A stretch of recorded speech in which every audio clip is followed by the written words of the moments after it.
कि सामूहिक शक्ति क्या है, और जब मैं से मैं और मैं से हम बनता है, हम आप सब लोग, तो क्या होता है। एक सवाल पूछता हूं आप लोगों से, क्या एक अकेला इंसान दुनिया बदल सकता है? क्या एक अकेला इंसान दुनिया बदल सकता है? आपने देखा होगा, अब देखो इसके दो आंसर है। एक, अकेला आदमी लीड करता है तो बहुत सारे लोग जुड़ जाते हैं, अल्टीमेटली उसने सारा किसका लिया? सामूहिक। मैं एक एग्जाम्पल देता हूं कि हमारे समाज में, हमारी धर्म के अंदर अनेक कुरीतियां रही हैं, और जब उनका एक व्यक्ति ने उसको समझा, उसके मर्म को समझा, उसकी तकलीफ को समझा, तो जब उसने लीड किया, जैसे आप मदन मोहन मालवीय ले लो, सती प्रथा ले लो, बहुत सारी चीजें, तो चला तो वो अकेला है, लेकिन उसने सामूहिक शक्ति को, जो उनके लाइक माइंडेड थे, बहुत लोग उनके साथ जुड़े, और उन्होंने सामूहिक शक्ति से वो कर दिखाया कि भाई, जिसको धर्म की आड़ के अंदर जो काम कर रहा था, तो सामूहिक शक्ति से हम बहुत सारी चीजों का परिवर्तन ला सकते हैं।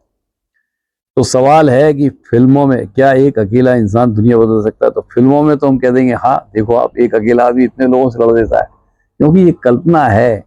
हम वो बेचते हैं जो लोगों को अच्छा लगता है, प्रैक्टिकल नहीं बेचते। तो फिल्म तो बेचती है कल्पना, क्योंकि आपके उन्मादों को, आपकी भावनाओं से के साथ वो खेलते हैं। लेकिन हकीकत में ये बहुत मुश्किल है। लेकिन वही इंसान अकेला, अगर अकेला ना हो और उसके साथ 10 लोग खड़े हों, और फिर 100 लोग खड़े हो जाएं, फिर 1000 हो जाएं, तो एक बहुत बड़ा समुदाय जो बना ले, तब कहानी बदल जाती है। और इसी का नाम है, यही है सामूहिक शक्ति। अब हमने पिछली बार एक बार बताया था आप लोगों को कि सामूहिक शक्ति जब बन जाती है, तो क्या हम उसका सकारात्मक उपयोग कर रहे हैं, और क्या उसके अंदर से हम रावण की शक्ति को आह्वान कर रहे हैं? तो ये हमको देखना पड़ेगा कि हम अपनी सामूहिक शक्ति को बना लें और उसका किस तरह से सदुपयोग करें। अब हम बात करते हैं एक अकेला और उसकी ताकत और उसकी मर्यादा और सभ्यता और सीमाएं क्या। एक इंसान मेहनत कर सकता है, आवाज उठा सकता है, कोशिश कर सकता है, लेकिन उसकी भी एक सीमा होती है। समय की सीमा होती है, उसकी ताकत की सीमा होती है, उसके संसाधनों की सीमा होती है। और वो कर किसके लिए रहा? वो बहुत सारे लोगों के लिए, समाज के लिए कर रहा है। और अकेले चलते चलते थकान भी जल्दी आ जाती है और हौसला भी टूट सकता है। लेकिन जब वो अकेला व्यक्ति बहुत सारे लोगों को अपने सोशल कॉज में जोड़ देता है, देखो आपने कहानी सुनी होगी, अवार्ड भी मिले हैं, उसने सब पहाड़ काट के रास्ता बना दिया उस अकेले व्यक्ति ने। हम कह रहे हैं अकेले व्यक्ति ने, ये महात्मा गांधी ने पूरे देश को आजाद करा दिया, ऐसा कभी। जितने भी मंथन हुए हैं, उन सबका मूल मंत्र है सामूहिक। ये कहां से आए? जब मैं से हम बन जाता है, जब वो इंडिविजुअल से एक ग्रुप बन जाता है, एक समुदाय बन जाता है। ये जब वही इंसान अकेला नहीं रहता, जब लोग जुड़ते हैं, कारवा बन जाता है, एक सोच से, एक मकसद से। जब वो, तब वो जो ताकत बनती है, वही सामूहिक शक्ति। ये सिर्फ लोगों की गिनती नहीं है, ये दिलों और इरादों को जोड़ता है। ये हमें हृदय से हृदय जोड़ते हैं, हमारे मन के भाव से जोड़ते हैं।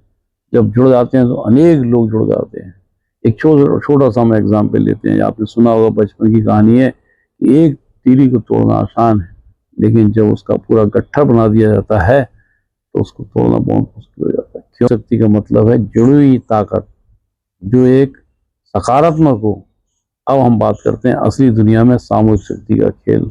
अब आप इतिहास उठा के देख लीजिए कि आज़ादी की लड़ाई किसी एक ने नहीं जीती। वास्तव में यदि हम देखा जाए, शुरुआत भले किसी एक की सुगबुगाहट से हुई, सामाजिक बदलाव किसी एक ने नहीं, किसी गांव का विकास एक व्यक्ति से नहीं होता।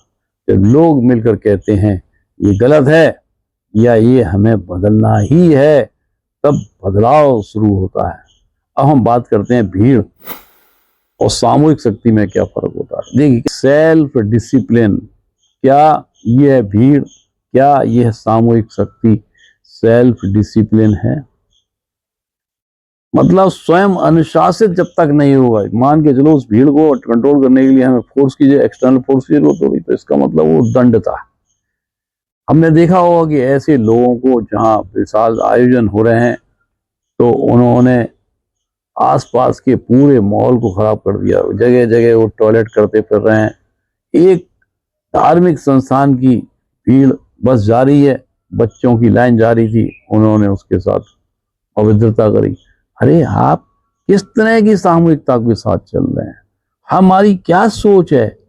हम किस तरह के आगे बढ़ रहे हैं? मतलब हमारे अंदर सेल्फ डिसिप्लिन है ही नहीं। तो वो सामूहिक शक्ति जिसके अनुसार एक स्वयं सेवा का, स्वयं अनुशासन का भाव हो, वही एक सामूहिक शक्ति हो, और जिसका उद्देश्य सकारात्मकता हो, समाज के उत्थान के लिए हो।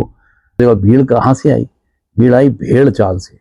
भेड़ के अंदर एक भेड़ चल रही है, वो आगे जा रही है, वो आगे सामने से वो कूद जाएगी, तो उसके जितने भी हैं वो कूदती चली जाएंगी, चाहे नदी में कूदें चाहे कोई। सामूहिक शक्ति क्या करती है? दिशा से चलती है। भीड़ शोर करती है, सामूहिक शक्ति बदलाव करती है, बहुत साइलेंट ढंग से करती है, अंदर से परिवर्तन लाती है। अब कब पैदा होती है असली सामूहिक शक्ति? सामूहिक शक्ति जब पैदा होती है जब लोग सिर्फ शिकायत नहीं करते, जिम्मेवारी भी लेते हैं। मतलब सेल्फ डिसीजन, मतलब हमें ये काम दिया गया, हम अपने बखूबी करें। सिर्फ गुस्सा नहीं दिखाते, जोश नहीं दिखाते, जोश उनके अंदर होता है, ऊर्जा अंदर होती है, उस ऊर्जा का सही क्रियान्वयन, मिलकर समाधान ढूंढते हैं। सिर्फ मुझे क्या मिलेगा नहीं सोचते, हम सबका क्या होगा सोचते। यहीं से समाज मजबूत बनता है। अकेला इंसान चिंगारी हो सकता है, एक फूंक सकता है, शुरुआत कर सकता है, लेकिन सामूहिक शक्ति सूरज बन सकती है। आपने देखो एक छोटी सी चिंगारी है, उसको अकेला छोड़ दो तो बुझ जाएगी, और यदि वो सामूहिक शक्ति में तो आग का गोला बन जाएगी, ऊर्जा देगी। अकेला इंसान आवाज है, सामूहिक शक्ति एक दूर गामी एक गूंज है। इसकी आवाज बहुत दूर तक जाती है, उसका प्रभाव पूरे प्रशासन को, समस्त व्यवस्थाओं को झकझोर देता है। और याद रखिए, इतिहास हमेशा ताकतवर लोगों से नहीं बदला, इतिहास बदलता है जुड़े हुए लोगों से।